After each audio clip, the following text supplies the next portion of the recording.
Sistema urinário.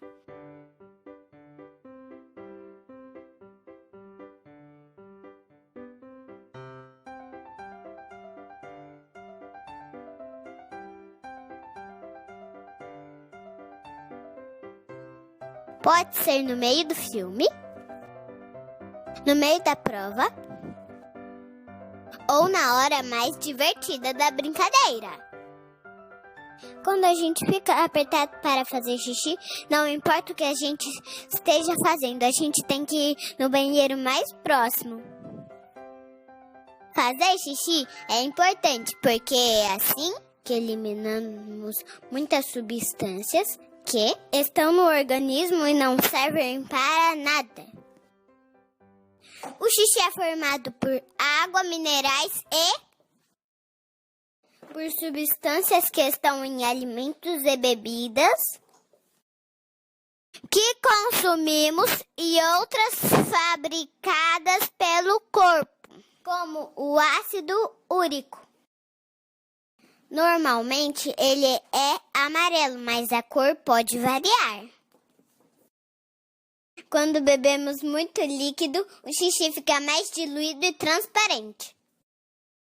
E depois de consumir algum alimento com certo tipo de pigmento, como a beterraba, podemos fazer xixi avermelhado ou alaranjado.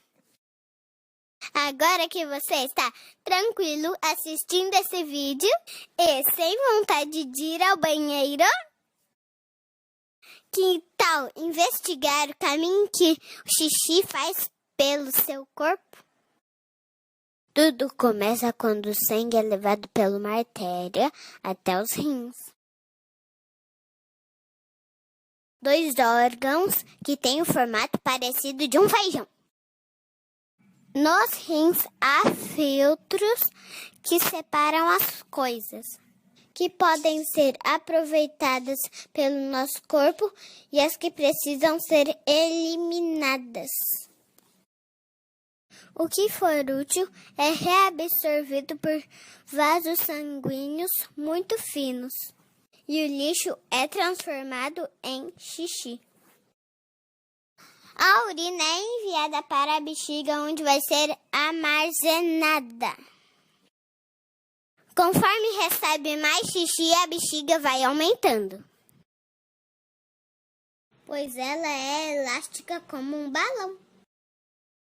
Quando se acumula uma grande quantidade de urina na bexiga, o cérebro manda uma mensagem para o sistema nervoso, avisando que é hora de fazer xixi. E aí sentimos vontade de ir ao banheiro. Quando chegamos ao banheiro, o xixi passa pela uretra, que é uma espécie de tubo, e a gente sente o maior alívio. Ufa! Você sabia? Todo mundo já fez xixi na cama quando era pequeno. A gente fica sem graça quando acontece, mas até os 5 anos isso é normal. É porque até essa idade o sistema nervoso ainda está em desenvolvimento. E às vezes a mensagem que a bexiga está cheia não chega ao cérebro. Sem esse aviso, a gente não acorda e o resultado é a cama molhada. Conforme crescemos, isso não acontece mais. Quem tem muita dificuldade de controlar o xixi depois dos 5 ou 6 anos, pode ter algum problema e tem que procurar um médico. Ele vai fazer exames e vai dar dicas para não fazer xixi na cama.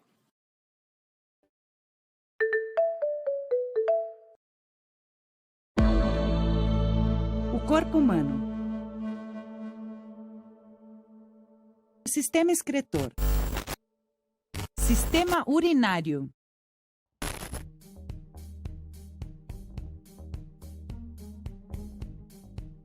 O sistema excretor é responsável por eliminar tudo o que o corpo não precisa. Os rins limpam o sangue, produzindo a urina, que tem todas as substâncias que o seu corpo não precisa.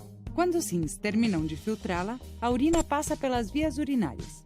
Posteriormente, do uréter até a bexiga. Aqui vai se acumulando até você ter vontade de ir ao banheiro. Depois, passa pela uretra e é expulsa para o exterior.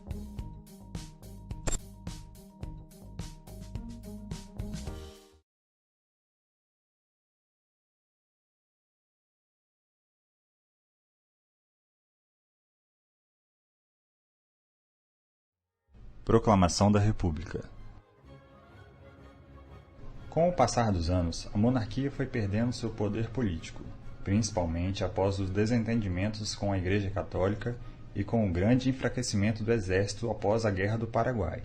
Em novembro de 1889, um levante militar dirigido pelo Marechal Manuel Deodoro da Fonseca obrigou Dom Pedro II a abdicar. Foi assim que no dia 15 de novembro daquele ano foi proclamada a República do Brasil, no Rio de Janeiro, no quartel-general do Exército. Em seguida, uma série de reformas de inspiração republicana foi decretada, entre elas a separação do Estado e da Igreja. A redação de uma nova Constituição foi finalizada em junho de 1890. Inspirada na Constituição dos Estados Unidos, foi adotada em fevereiro de 1891, primeira Constituição republicana, fazendo do Brasil uma república federal, sob o título de Estados Unidos do Brasil. Deodoro da Fonseca foi o primeiro presidente eleito do Brasil. Após 67 anos, a monarquia chegava ao fim, e tinha início a República Brasileira, com o Marechal Deodoro da Fonseca assumindo provisoriamente o posto de presidente do Brasil. A partir de então, o país seria governado por um presidente escolhido pelo povo, através das eleições. Foi um grande avanço rumo à consolidação da democracia no Brasil.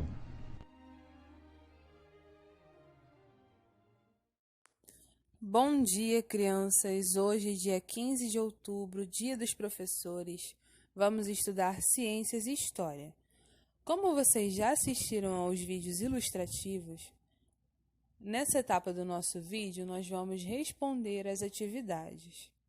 Então, anota o código da nossa aula de hoje, R27. Você vai realizar a leitura e os exercícios do seu livro de Ciências, das páginas 525 e 526.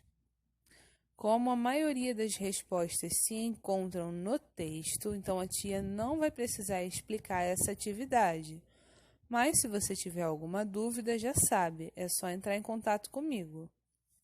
Vamos para o nosso exercício de história na folhinha, sobre a Proclamação da República. Número 1. Qual desses grupos não compunha as camadas médias no final do século XIX? Quais desses grupos abaixo não fazia parte das camadas médias? Eram os grandes cafeicultores.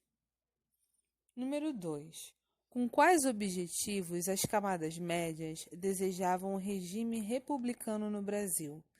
Eles queriam um regime republicano para participar das decisões do país e da vida pública. Número 3. Qual grupo da sociedade foi chamado de republicano de última hora e por qual motivo? Somente no final desse período republicano, os grandes cafeicultores, senhores de terra, donos de escravos, foram chamados para fazer parte dessa sociedade republicana. E qual foi o motivo? Porque eles entraram em decorrência da abolição e se sentiram traídos pela monarquia. Número 4. A campanha republicana e os debates pelo fim da escravização cresceram muito durante a década de 1880 no Brasil. Letra A. Em que data a escravidão do Brasil foi abolida? Em 13 de maio de 1888. Letra B. Que nome foi dado à lei que previu o fim da escravidão no Brasil? E quem assinou ela? A lei que pôs fim à escravidão no Brasil foi a Lei Áurea e ela foi assinada pela princesa Isabel. Letra C. Em que data ocorreu a proclamação da República e quem a proclamou? A proclamação da República aconteceu em 15 de novembro de 1889. Quem a proclamou? Marechal Deodoro da Fonseca. Número 5. Qual palavra falta no texto? Complete as lacunas. Depois da Guerra do Paraguai, parte dos oficiais do Exército começou a difundir a ideia de que caberia aos militares derrubar a monarquia para finalmente instituir a República, pelo bem de toda a nação brasileira. Número 6. O regime republicano foi instituído no Brasil por meio de um golpe militar. Número 7. Qual líder militar tornou-se também o primeiro presidente da República no Brasil? E que papel ele exercia no Exército até então? Então vamos lá. O primeiro militar que se tornou presidente da República foi Marechal Deodoro da Fonseca, e ele exercia o papel de ministro da Guerra. Número 8. O que aconteceu com a família real logo após a proclamação da República? A família real foi forçada a deixar o Brasil, embarcando para a Europa em 19 de novembro de 1889. No número 9, nós temos uma tabela. Está pedindo para você pesquisar e anotar algumas das diferenças entre a República Presidencialista vigente no Brasil atualmente, ou seja, a nossa forma de governo atual, né, que é a República, com a monarquia lá da época de Dom Pedro II. Então vamos lá. Vamos primeiro pela monarquia. Quais eram as características de quem governa o país na monarquia? Era governado pelo imperador, pelos reis. Qual era o tempo de governo da monarquia? Era um tempo indeterminado. Como era escolhido o governante? De forma hereditária. A pessoa que assumiria o cargo de rei ou de imperador, que seria o líder de uma nação, ela tinha que nascer de uma família nobre e ser descendente de algum rei governante, para que quando esse rei morresse, o filho assumisse o lugar. Somente os nobres governam na monarquia. Agora vamos para a República Presidencialista. Quem governa no país é o presidente. O tempo de governo, 4 anos. E o governante é escolhido através do voto. Então, essa foi a nossa aula de hoje. Lembrando que, se você precisar de ajuda, é só entrar em contato comigo pelo WhatsApp ou pelo telefone da escola, sempre de segunda a sexta, de 8 a meio-dia. Um grande beijo a todos, até a próxima aula.